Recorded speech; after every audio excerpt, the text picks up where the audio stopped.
Have you ever known someone who spent their whole life trying to fix bad behaviors, but they always fall back? Many people try to beat bad habits like drinking too much, using drugs, or things like being overweight or putting things off, but after a few days they go right back to the old way. Maybe you know someone who said they were going to drop some pounds. This person started a very strict eating plan, cut out everything they thought was bad for them, and began running and hitting the gym daily. But a few days later, when stress hit, the struggle of balancing family, work, school, and that hard diet, all their effort crashed. This person ends up going back to their old, poor habits, maybe even worse than before. I know this happens often, and maybe that person is you. But what if I told you there is a way, a method that brings together several smart ideas that can help you get over any bad habit? This includes big issues like weight gain, wanting to stop drinking, or dealing with putting off important tasks. And the best part? It's a super easy system to follow. This system puts together ideas like Ikigai, Kaizen, Hara Hachibu, Wabi Sabi, and finally, Gambaru. But I must tell you this. This plan is the opposite of what many self-help and motivation experts teach about making changes. It goes against what most coaches try to sell us every day, and it will only ask you to do something that seems tiny, so small that you will think it can't possibly work, until it does.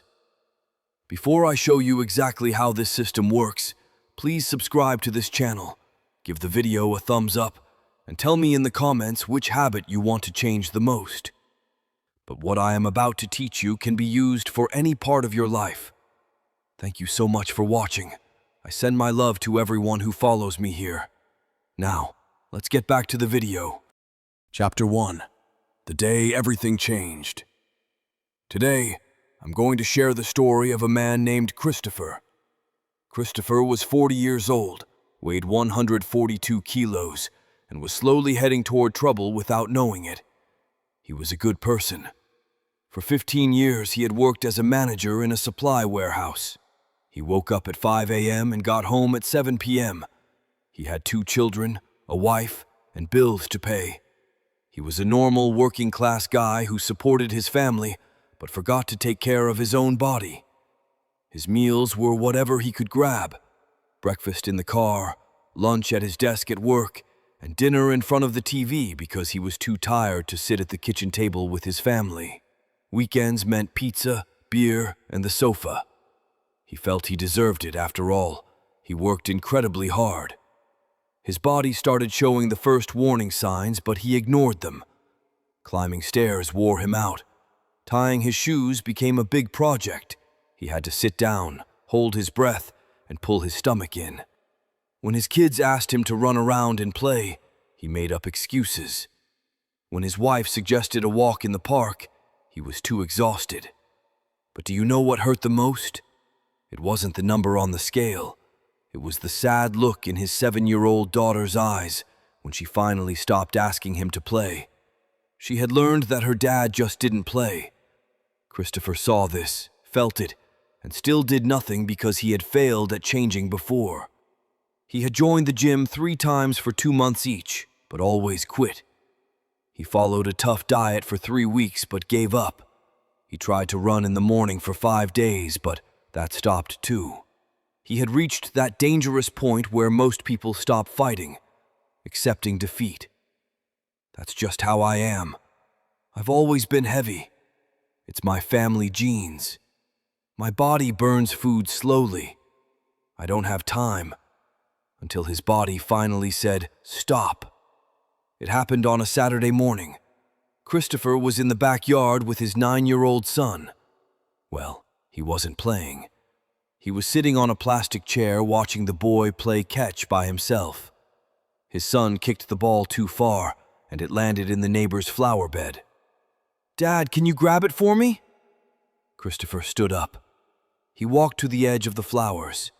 He bent down to pick up the ball, and he couldn't get back up. It wasn't because he was hurt or in pain.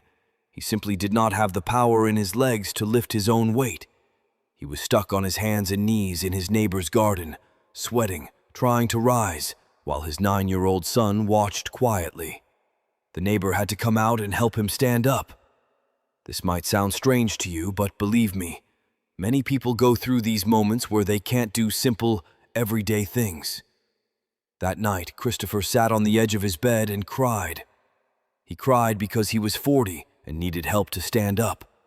He cried because his son saw it. He cried because he knew he was creating a memory for that child. My father was weak. His wife walked into the room. She didn't say a word. She just held him close. Then she said, "You need help, Chris. Truly."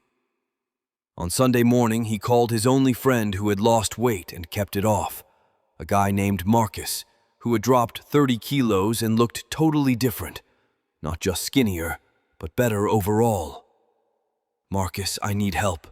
Did you see a doctor? Did you take some medicine? What did you do?" Marcus paused.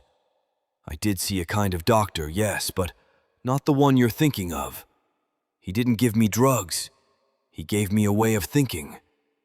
"A way of thinking won't make me lose weight, Marcus." "Chris, you are wrong," Marcus replied. Chapter 2. The Japanese Doctor. The following Tuesday, Christopher sat in a simple office that didn't feel like a doctor's place. There were no posters of the human body, no hospital smell, just a wooden table, 2 chairs, and a huge window looking out over a garden. Dr. Tishi Yamamoto walked in. He looked about 65 years old. He was thin, stood very straight, and moved calmly. He didn't look like a doctor. He looked more like a wise teacher. "Christopher, tell me why you are here," the doctor said. Chris told him everything: the weight, the extreme tiredness, his children, the shame, and the fall in the flower bed. When he finished, he expected to hear about diet plans, exercise routines, and blood tests. Dr. Yamamoto didn't touch his computer or take out a pen for a prescription. He just said, "Tell me this. How many times have you tried to lose weight?" 3, 4 maybe. "And how long did those attempts last?" 2 months at the most, usually just a few weeks. Dr. Yamamoto nodded. "Do you know why you failed?" Christopher began listing the usual reasons. Not enough time, my genes, slow body system. The doctor held up his hand and stopped him. "No, you failed because you tried to win a 40-year war in a 2-month fight. It took your body 40 years to get to this weight. It took your mind 40 years to build these habits. And you think you can undo all of that in a few weeks?" Silence fell. "Christopher, I'm going to give you a challenge," Dr. Yamamoto said. "I'm going to ask you to make one change today. A change so small that you will think I am joking, so tiny that it will seem useless. Do you agree to try?" Chris was desperate. "I'll agree to anything." "Good. From today forward, every day when you wake up, before you do anything else, you are going to drink a glass of water, that is all." A glass of water. Christopher waited for the rest of the instructions. They didn't come. Just that? Yes, a glass of water every day for 2 weeks. Nothing else. You can still eat pizza, drink beer, and watch TV. Just add that glass of water when you first wake up. "Doctor, with all respect, I need to lose about 50 kilos. "A glass of water won't do that." "You are right," the doctor agreed. "A glass of water is not going to make you lose 50 kilos. Dr. Yamamoto leaned forward. "But it will do something much more important. It will prove to you that you can keep a promise to yourself, and that proof is the only thing you truly need right now." Christopher left the office confused. He paid $200 just to be told to drink water. He was annoyed. But one thing Dr. Yamamoto said kept bothering him. A promise to yourself. How many promises had he broken? How many Mondays had he promised to change, only to quit by Wednesday? If he couldn't even trust himself, how could he ever change his life? That night, he filled a glass with water and put it next to his bed. The next morning, when his alarm rang at 5 a.m., he saw the glass. He drank it. Simple. Day 2, the same. Day 3, also. On day 7, something new happened. He woke up before his alarm, and the first thought in his head was, "Where is my glass of water?" His brain was beginning to expect the action. On the 14th day, he went back to the doctor's office. Dr. Yamamoto asked, "Did you drink the water every day? How do you feel?" "Honestly, a little silly," Chris said. "I didn't lose any weight, but I don't know. I did it. I kept a commitment for 2 full weeks." The doctor smiled. "You have just learned the first simple idea that will change your life. It is called Kaizen. It means slow, ongoing improvement through very small changes. You didn't try to climb the whole mountain at once. You just took one step, then another, and then another." "But doctor, it's just a glass of water." "It's not about the water, Christopher. It's about showing your brain that change is possible, that you are not the kind of person who gives up. Now tell me, are you ready for the next step?" "What is it?" "Keep drinking water in the morning, but now add one more thing. Put half the amount of food you would normally put on your plate. Just half. You can get more if you are still hungry after 20 minutes, but start with half." Christopher was quiet. This also seemed too small. But he had successfully been drinking water for 14 straight days. He had proved something to himself. "Okay," he said, "I will do it." "Great. We will talk again in 3 weeks." Chapter 3. The Hidden Philosophy. What Dr. Yamamoto didn't explain yet, but what Christopher would slowly learn, was that he wasn't just changing habits. He was being guided into a complete system of life wisdom that the Japanese people have used for hundreds of years. Kaizen was just the start. Kaizen means improving by 1% every single day. The idea is that you don't need to be perfect tomorrow. You just need to be a tiny bit better than you are today. If you improve by 1% each day for a year, you don't just get 365% better. You get an amazing 3,778% better. This is how the math works when change adds up over time. One of the secrets of starting these small habits is that they are keystone habits, foundation habits. These are actions that, once you start doing them, cause a chain reaction of good changes in other parts of your life. They act like the first domino falling. By focusing on just improving that one main habit, you start having small victories that make it easier to build other good habits naturally. But there were other concepts at work that Christopher didn't yet know about. The first week of eating only half the food on his plate was tough. He would finish eating and just stare at the stove, wanting more. His mind would shout, "You're still hungry! Eat more!" But then he remembered Dr. Yamamoto's rule. Wait 20 minutes. If you are still hungry, then eat more. Do you know how many times in those 3 weeks he went back for seconds after the 20 minutes passed? Only twice. Only 2 times. Why?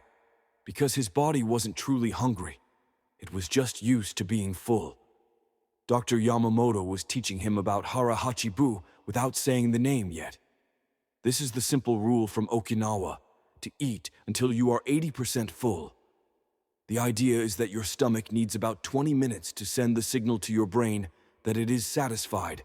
If you load your plate and eat quickly, you go past the 80% mark and only realize it when your stomach hurts. At the next appointment, Christopher had lost 3 kilos. "It's not about the weight," Dr. Yamamoto said. "It's about the direction. You are moving the right way. For the first time in 40 years, your body is doing what you want it to do." "I feel different," Christopher agreed. "Not just lighter, I feel in control." "Because you are," the doctor said. "Now the next step. You're going to add movement, but not how you think. No hard workouts. No. You will walk from your front door to the mailbox and back every day in the morning, right after your water, before you get into your car for work." Christopher laughed. "Doctor, the mailbox is 20 meters from my door. That is not exercise." "It is not about exercise," the doctor explained. It is about creating the habit of movement your body has forgotten it was meant to move. You are going to remind it gently. 20 meters today. Next week, maybe you will want to go to the corner store, but today, just to the mailbox. Christopher did exactly what the doctor told him. Water in the morning, half plate of food, walk to the mailbox. On the third day of his walk, his 7-year-old daughter saw him leaving. "Dad, can I come with you?" They walked together to the mailbox. She held his hand. She talked a little about school and her best friend, things she never told him because her father was always too tired to talk. When they got back, she asked, "Can we do this every day?" The following week, Christopher started walking to the corner store, not because the doctor told him to, but because his daughter wanted him to. And for the first time in years, he walked the distance without running out of breath, without his back hurting. He could do it. By the end of the second month, he had lost 8 kilos. But the biggest change was not on the scale. It was when he looked in the mirror, not the body he saw, but the look in his eyes. There was a bright spark there that hadn't been present before. During the next talk, Dr. Yamamoto asked, "Christopher, tell me something. Why are you doing all of this?" "To lose weight," Chris answered quickly. "No, why are you truly doing this? What is the deeper reason?" For the first time, Christopher truly thought about it. I want to see my children grow up. I want to walk my daughter down the aisle someday. I want to spend quality time with my wife. I want to feel good about myself."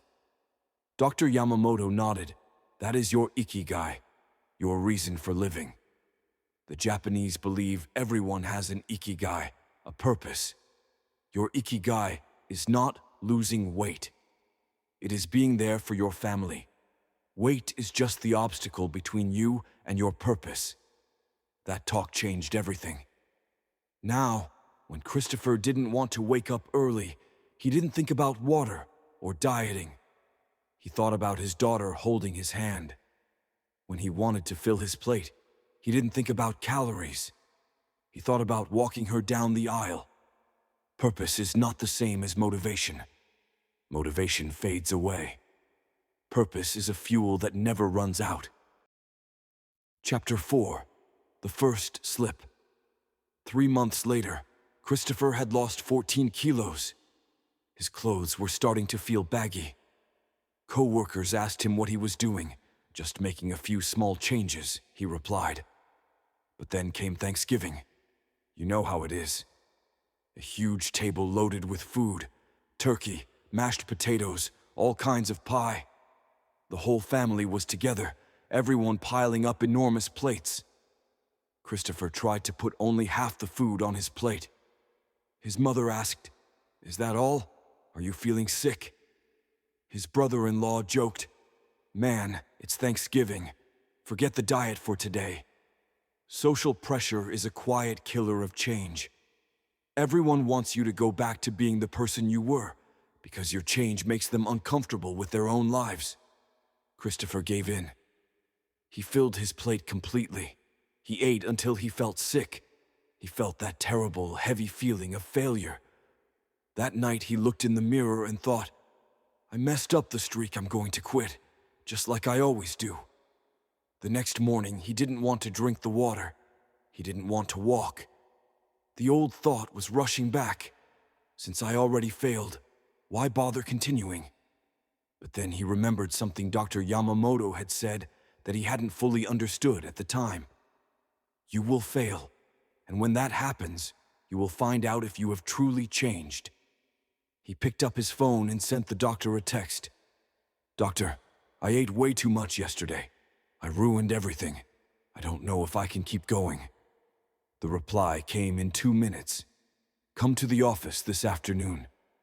Christopher sat in his usual chair, expecting a lecture or a strong pep talk.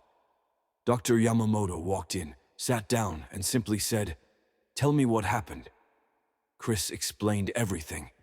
Thanksgiving, the family pressure, the failure, the urge to give up. And did you drink water this morning? Yes. And did you walk? I walked. Then you did not fail. You stumbled, the doctor said. There is a massive difference between stumbling and falling. When you stumble, you lose your balance for a moment. When you fall, you stop moving completely. The doctor leaned in. Christopher, I'm going to teach you about wabi-sabi. It is a Japanese philosophy that celebrates imperfection. The idea is that nothing lasts forever, nothing is perfect, and nothing is finished, and that this lack of perfection is where real beauty lives. You ate too much one day. So what? That does not erase the 14 kilos you lost. It doesn't erase 3 months of waking up and drinking water. It doesn't erase the walks with your daughter. One imperfect day does not destroy a perfect journey. Christopher felt a huge weight lift inside him. It wasn't him breaking. It was the expectation of perfection shattering. But what if I eat too much again? You will, the doctor said. Many times. And every time it happens, you will wake up the next day and drink the water. Because practice is not about never failing. It is about always returning. That one idea changed everything for Christopher. For the first time in his life, he wasn't trying to be perfect. He was trying to be consistent. And consistency accepts things aren't perfect. Perfection rejects reality. Now, Dr. Yamamoto continued, I'm going to teach you about Gambaru. This means perseverance, the power to keep going even when things are difficult. You showed Gambaru today. You overate yesterday. You did not want to continue today, but you drank the water and walked anyway. That is Gambaru. It means sticking through the discomfort, because you know it won't last. In the months that followed, Christopher slipped up several times. He overate at Christmas. He had too much cake on his son's birthday. On a stressful weekend, he went back to pizza and beer. But every time he stumbled, he came back water in the morning, half on the plate, walk. And something important happened. The slips started becoming smaller and less often. Because each time he returned, his brain learned, we don't quit anymore. We just keep moving. By the 6th month, he had lost 23 kilos. But the real change wasn't the number. It was the moment he went downstairs to play with Lego with his son, and then stood up on his own, easily, without even thinking about it. It was the night his wife suggested a walk after dinner, and he said yes right away. It was the Saturday his daughter asked to play tag, and he chased her around the yard, laughing, sweating, and full of energy. His wife watched from the kitchen window and smiled, because the man she had married was returning. Not his old body, but his true self. Chapter 5. The question that changes everything. By the 9th month, Christopher had lost 35 kilos. He wasn't just walking to the corner anymore. He was walking for 30 minutes every day. He no longer put half the food on his plate because he had to. He did it because his body simply didn't want that much food anymore. But the biggest change was deeper. He had become a different person. During the meeting that month, Dr. Yamamoto asked, Christopher, when was the last time you thought about quitting? Chris stopped to think. When was it? Last week? Last month? He honestly couldn't remember. I don't know, he admitted. It's been a long time. Do you know why? The doctor asked. Because you stopped trying to change and started living differently. It is no longer about effort. It is about who you are. You are no longer a heavy guy trying to lose weight. You are a guy who takes care of himself. That is the difference between a quick, temporary change and a change that lasts forever. The doctor took out a piece of paper and drew 5 circles connected to each other. Everything I have taught you over these 9 months can be summed up in these 5 guiding ideas. Ikigai. You found your purpose. It's not about losing weight. It's about being fully present for your family. Kaizen. You improved by 1% each day. Water, food, movement, small changes that kept adding up. Harahachi-bu, you learned control. You eat up to 80% full, not until you are overly stuffed. Wabi-sabi, you accepted imperfection. You stumbled many times, but you always came back the next day. Gambaru, you held on. On the hard days, you didn't quit. You just did the smallest amount required to keep your forward progress. Christopher looked at the paper. Those 5 words explained his entire new life. Doctor, can I keep this? You can, Dr. Yamamoto replied. Chapter 6. The Moment of Truth. In the 12th month, Christopher went for a regular blood test. He hadn't done one in years because he was scared of what the results would show. The health center doctor came in, staring at the paper with a puzzled look. Christopher, have you started any new medical treatment? Why? Your cholesterol levels have dropped. Your blood pressure is normal for the first time in years. Your blood sugar is very good. What exactly are you doing? Christopher laughed. I'm drinking water in the morning. The doctor didn't get the joke, but Chris knew the truth. It hadn't happened because of 1 glass of water. It happened because of 365 days of making small, better choices.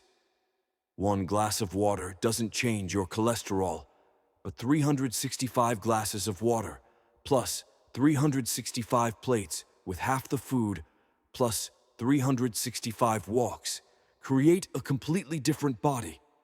He went home that day, took off his shirt, and looked in the mirror. For the first time in 20 years, he looked at himself without shame. He didn't have perfect muscles. He still had some loose skin. He still had about 15 kilos to go to reach his goal weight. But do you know what he truly saw? He saw a man who had kept a promise to himself every day for a full year. By the 18th month, Christopher had lost a total of 52 kilos. He weighed 90 kilos. He wasn't the skinniest person in the world, but he was healthy, strong, and present. His daughter turned 9. They had a party in the park. The kids were running around playing tag, and for the first time, Christopher ran after them. One of the other parents at the party asked, "Man, how did you drop all that weight?" Christopher thought about explaining the Japanese philosophies, Kaizen, Ikigai, Hara Hachibu, but he decided to keep it simple. 1 step at a time, literally. That night after the party, he was lying in bed with his wife. She said, "Do you know what I love most about your change?" "What is it?" "It's not that you lost weight. It's that you came back. The man I married, the father our children deserve. You were here in body, but you weren't truly present. Now you are." Christopher held her hand. "I almost gave up so many times." "But you didn't," she said. "No," he agreed. "I haven't given up." A researcher at Stanford University who studies how habits are formed found that most changes fail, not because people are weak, but because they try to change too quickly. The human brain is made to fight sudden changes because it sees them as a threat. But when you start with tiny changes, less than a 1% difference per day, the brain doesn't set off the defense alarms. You essentially trick your own internal system. Another study on long life in Okinawa showed that the people who live the longest in the world do not follow extreme diets. They follow simple rules, eating in moderation, moving their bodies often, having a clear goal in life, accepting mistakes, and continuing on despite problems. These 5 points are always found in the longest living areas of the world. A brain expert at the University of London who studies self-control explains that willpower is a limited resource. It runs out throughout the day. But when you turn behaviors into who you are, when you stop trying to do something and start being someone who does it, you no longer need willpower. The behavior happens automatically because it's simply a part of your identity. But here is the part nobody talks about when it comes to real transformation. Christopher didn't stop after losing 52 kilos. The system he learned wasn't just about weight loss, it was about building a life. In his second year, he used Kaizen on his job. One small improvement at work every day. He was promoted to regional manager because he started using the same slow growth rules. In his third year, he applied the system to his marriage. He discovered that his purpose with his wife wasn't just being married. It was building a true partnership where they both grew together.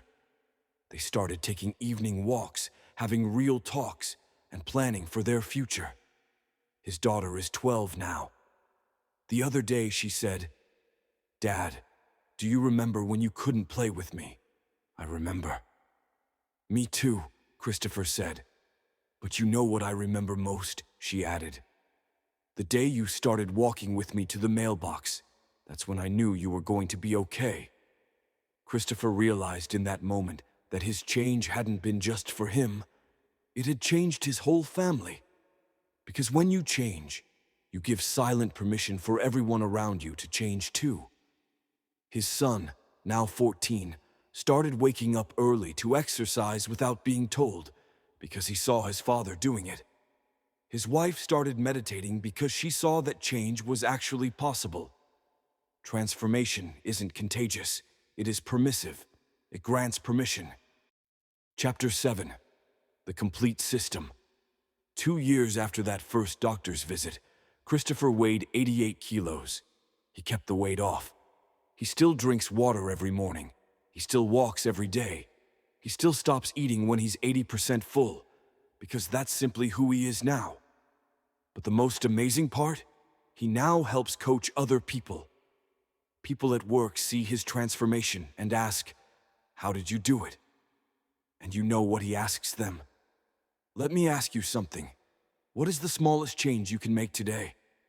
People always reply with something big, like, "Oh, I can start going to the gym." No, Christopher says. Smaller than that. Much, much smaller. Like what? Like drinking a glass of water in the morning. The person usually laughs. That's all. That's all for 2 weeks, Christopher tells them. Then we'll talk again. 9 out of every 10 people never come back to talk to him because they are still looking for the magic answer, the fast diet, the quick fix, the miracle pill. But what about that 10th person? That person comes back in 2 weeks and says, "I drank water every day, and you were right. I feel different." And Christopher knows that person finally understands. That person will succeed. Dr. Yamamoto eventually retired. During their last meeting, he told Christopher, "You know, you never really needed me, right?" Christopher was confused. "What do you mean?" "Everything I taught you was already inside you," the doctor said. "I just gave you permission to go slowly, to make mistakes, and to keep going even when it was difficult, but the strength was always yours." "Doctor, I literally couldn't get up off the floor years ago." "Physically, no. But mentally, you got up from a difficult spot every single day of your life," the doctor explained. "Every day you woke up, went to work, supported your family, pushed through the tiredness, the stress, the shame. You always had gambaru, perseverance. You just didn't know you had it." That idea deeply moved Christopher. "So, all I needed was to know I had it." "No," Dr. Yamamoto corrected. "You needed a system that respected who you were. A system that didn't demand you become a superhero overnight. A system that accepted your humanity, your imperfections, your weariness, and used all of that to help the change grow, not fight against it. The Japanese ideas I shared with you aren't about being perfect. They are about being human and continuing to be human every single day without stopping." Christopher gave Dr. Yamamoto a long hug that day, filled with deep thankfulness. Because that man hadn't just saved his life. He had given it back to him. Chapter 8. The Legacy. There is a picture hanging on the wall in Christopher's living room. It shows him at 142 kilos, sitting in a plastic chair in the backyard, just watching his children play, not joining in, just watching. Next to that photo, there is another one.